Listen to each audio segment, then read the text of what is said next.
Hi guys, this is Nadir. In this episode, I'll keep talking about English habits that are important to improve your English. I'm going to tell you a story about the habit of a short daily English practice. So, we are in day 5. You can shadow the story. Practice shadowing often will improve your English much more than you think. So, for shadowing this story, you listen, repeat along with me, or you can pause the video, then repeat after me. It's simple. Let's start. Every morning, Lucas put the kettle on.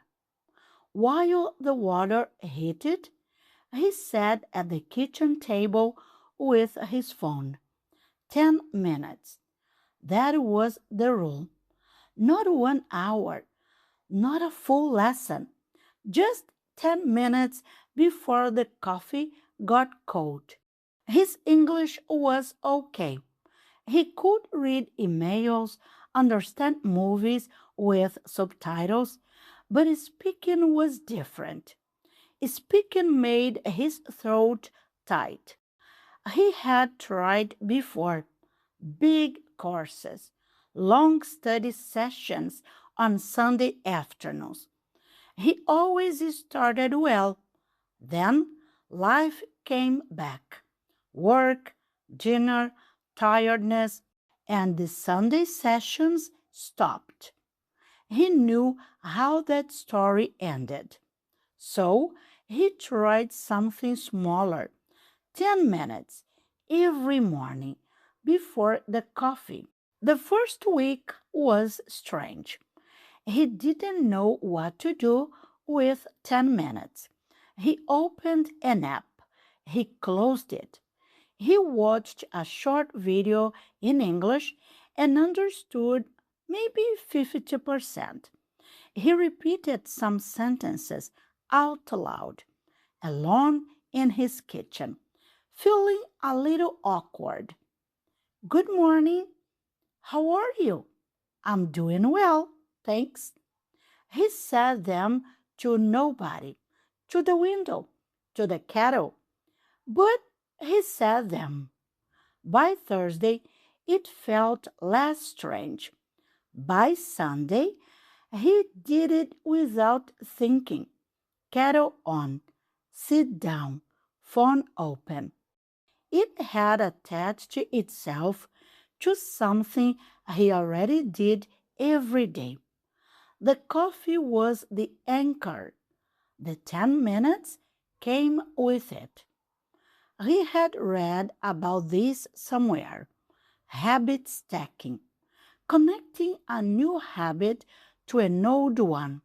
He hadn't believed it would work for him, but there he was, Sunday morning, kitchen table, repeating sentences to the window.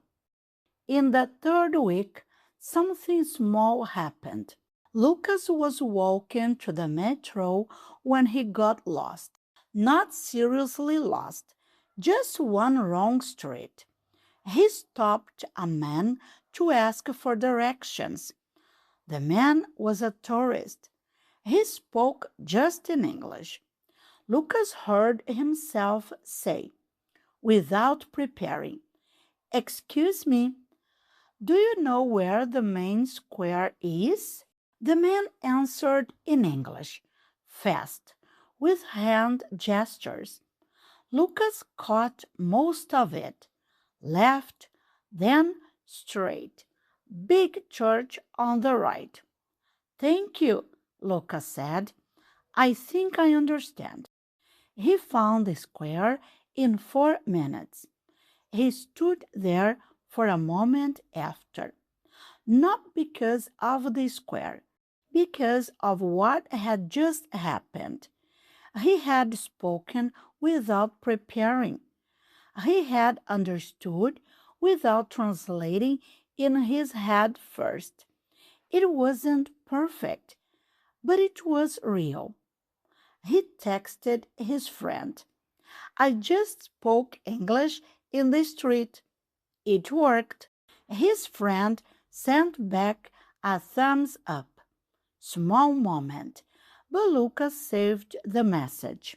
He started paying attention to what actually helped in those 10 minutes, repeating full sentences out loud, not just reading them, made a difference.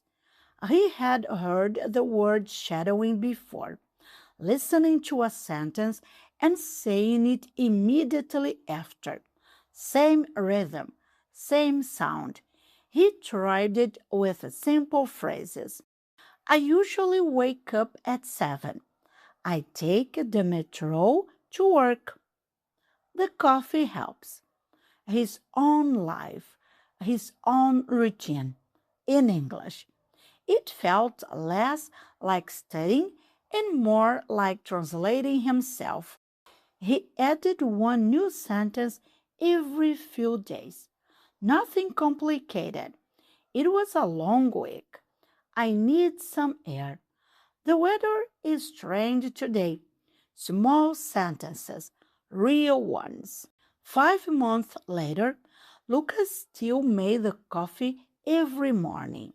He still sat at the kitchen table for 10 minutes. Some days it was easy. Some days he was tired and just listened to someone speak in English while he drank. That counted too, he decided. He wasn't fluent, but he was different from the person who used to cancel Sunday lessons. That person waited for the perfect moment. Lucas has decided to keep practicing. Guys, I hope you enjoyed today's story and keep the habit of practicing English daily. See you next video. Bye.